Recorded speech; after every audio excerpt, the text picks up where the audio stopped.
Hi, I'm Grace Burnt, and I am at the Central Fire Station with Meridian Township Fire Inspector Tavis Millerov. And today we're going to be going over some kitchen safety tips. Tavis, thank you for joining us. Absolutely. Pleasure to be here.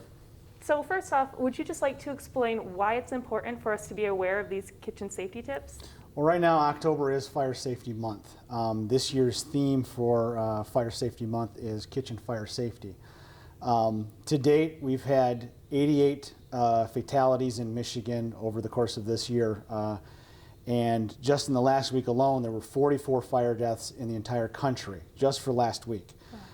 So we have an overall fire problem. Obviously, you know, our goal is to get everything down to zero fire deaths throughout the state and throughout the country. As far as the fire problem in Meridian Township goes, we see our biggest problem being kitchen fires in themselves.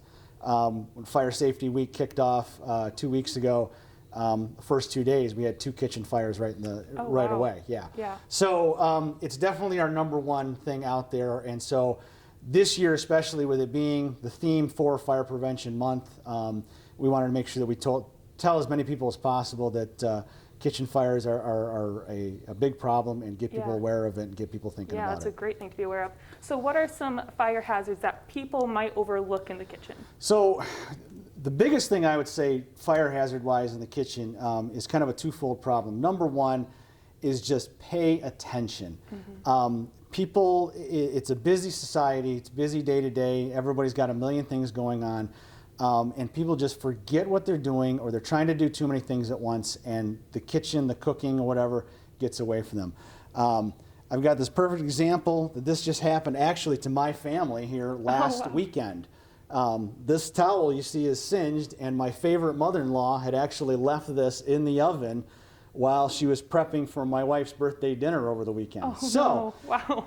You know, we found, there's an example. we smelled a little something funny, and oh gee, there's a little bit more smoke than there should be coming out of the oven, and this was the result. Well, and it's just because we've been doing things so busily, and there's so much stuff going on, we're trying to do so much at once that something got missed. It's very easy to happen. The second thing I would say, when it comes to the kitchen fires that we're seeing, is people knowing what they're supposed to be using properly, having the proper dishes and utensils. And you'll see, for example, I've got these 2 dishes over here on the stovetop. A lot of people want to fry things, fry chicken, French fries, stuff like that. A short-sided skillet like this is not the right pan to be doing that in. It should be something with a higher amount of sides like this on this side, okay?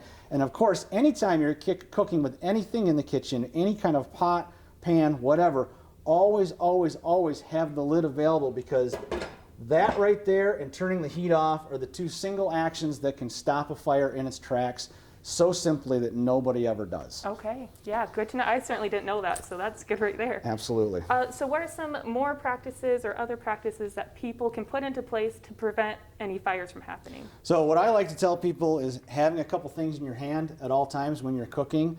I tell people, and especially the little old ladies, that they should have an oven mitt on their hand, and that way anytime they're cooking they've got this available to them, or it's in their hand itself, or maybe even a utensil.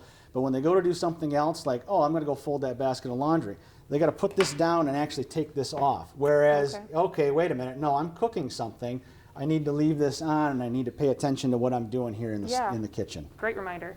Absolutely. Where can people go to find more safety tips?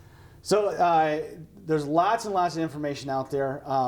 We typically tell people to go to any of the big organizations' websites out there, National Fire Prevention Association, or excuse me, National Fire Protection Association, who does the theme for Fire Prevention Week every year.